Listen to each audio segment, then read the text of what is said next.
Hola, el día de hoy les voy a leer el primer capítulo y la introducción de El acuerdo para terminar la guerra. Todo lo que hay que saber sobre lo convenido en La Habana. Es un pequeño resumen de los acuerdos de paz en Colombia. Entonces, primero que todo voy a leer la introducción. Dice, en pocas palabras, la lectura del acuerdo de La Habana, que le pone fin al conflicto armado en las FARC, es esencial para que el plebiscito se vote a conciencia y sea realmente. Colombia tomará en pocos días una decisión histórica. Aprobará o desaprobará mediante el voto popular el acuerdo final para la terminación del conflicto y la construcción de una paz sostenible. La pregunta que cada ciudadano encontrará en el tarjetón tendrá solo dos opciones de respuesta, sí o no. Por eso, como señaló la Corte Constitucional en su sentencia sobre el plebiscito, las personas tendrán que ponderar su decisión tomando el acuerdo como un todo con todos los matices, críticas y beneficios. El acuerdo fue tejido con filigrana durante 4 años. Es largo, tiene 297 páginas, muy largo, eh, y complejo porque no es fácil cerrar una guerra de medio siglo con múltiples causas y actores. Contiene capítulos muy especializados como el que atañe a la justicia y todo lo relativo al cese del fuego y una serie de anexos y protocolos bastante extensos. A pesar de toda esta complejidad, su lectura, discernimiento y combate y debate son necesarios para que cada colombiano pueda votar a conciencia. La democracia se debe fundamentar en la información amplia y veraz y en un debate ilustrado y con argumentos. Solo en esas condiciones la deliberación y las decisiones políticas ayudan realmente a que los países imaginen su futuro colectivamente. Por eso, en coyunturas históricas como esta, donde se define el porvenir de una nación, los medios tienen la responsabilidad de contribuir a ilustrar el debate y darles a los ciudadanos los instrumentos, los elementos de juicio para que tomen decisiones. En este texto aparece una síntesis del acuerdo final, capitulado en correspondencia con cada uno de los puntos discutidos en La Habana. Para facilitar la lectura, cada capítulo tiene un preámbulo que explica el espíritu general del punto. Luego, los pilares del acuerdo en cada materia, sea agraria, política de fin del conflicto, lucha contra las drogas, víctimas e implementación y refrendación. También se señala con total libertad editorial los desafíos para llevar a la práctica cada uno de ellos. Y finalmente, un recuadro donde se señala el debate que suscitan algunos de los puntos del acuerdo. Cualquiera que sea la decisión que los colombianos tomen en el plebiscito será legítima. Y esa legitimidad se verá reforzada si el ciudadano vota bien, informado, en un clima de deliberación democrática. 1.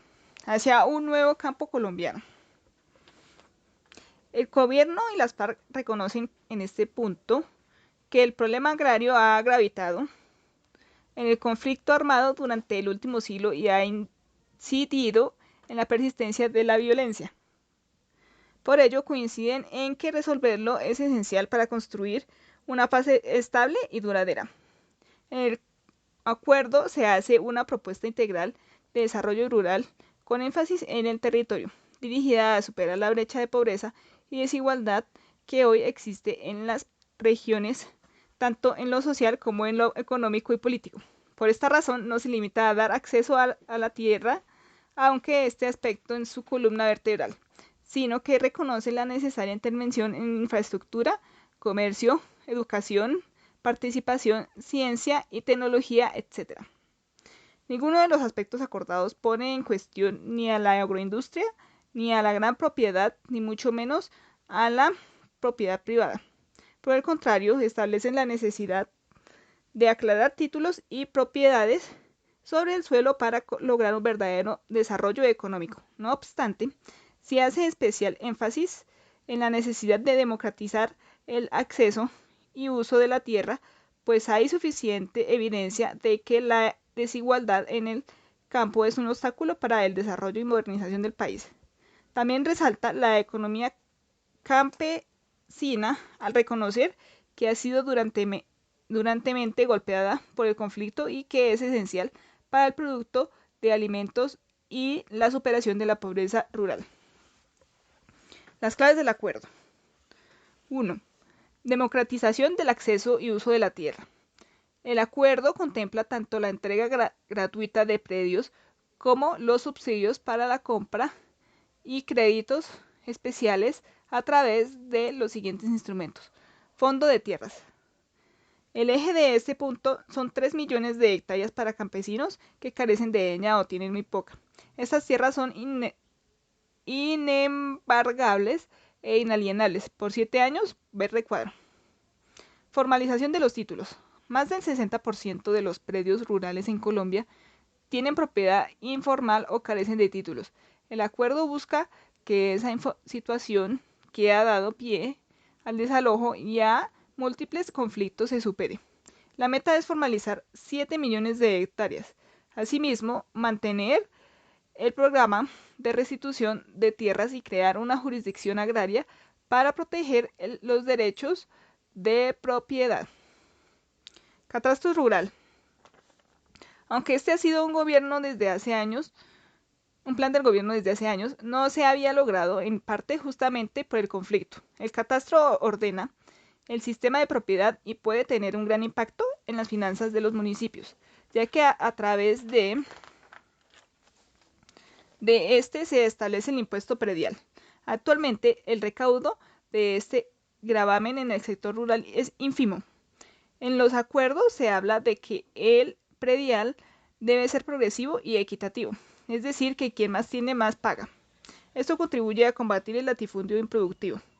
El acuerdo se pone como meta 7 años para que esté terminado el catastro rural. Delimitar la frontera agraria y proteger las áreas de interés ambiental. El conflicto armado fue una de las causas de que se corriera la frontera agraria con la depredación del bosque que ello implica. El acuerdo busca cerrar esa frontera y que se defina un uso más racional de la tierra, a través de figuras de ordenamiento territorial como las zonas de reserva campesina que ya se encuentran o las que se creen. Estas zonas existen desde hace más de 2 décadas y están contempladas por la ley. 2. Programas especiales de desarrollo rural con enfoque territorial. Se crearán 16 programas de desarrollo rural en subregiones fuertemente golpeadas por el conflicto. Abarcan las zonas rurales de más de 100 municipios con altos índices de pobreza, con menos presencia institucional y con economías ilícitas por superar. Son programas intensivos de reconstrucción material y social, con énfasis en la reconciliación y con alta participación de las comunidades en su diseño y ejecución. 3. Planes de infraestructura, desarrollo, productividad y formalización laboral. Así como los programas anteriores están focalizados en zonas especialmente golpeadas, harán planes sectoriales de impacto nacional para superar la pobreza y el atraso en infraestructura,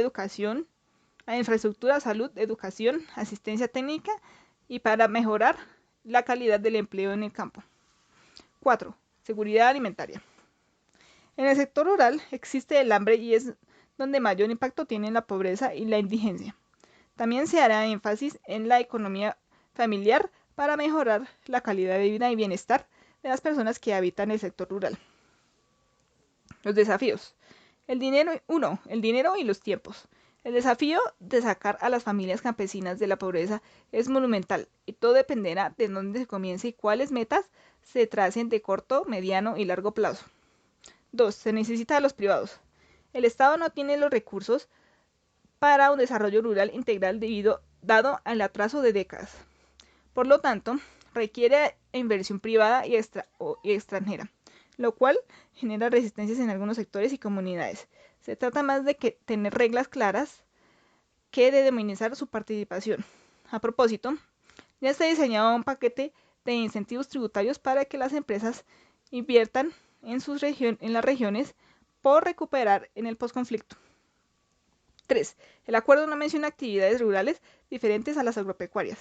como la minería, el turismo, el petróleo, etcétera, muy a pesar de que la misión rural y el informe del PNUD sobre la Colombia rural demuestran que hay actividades diversas en este sector.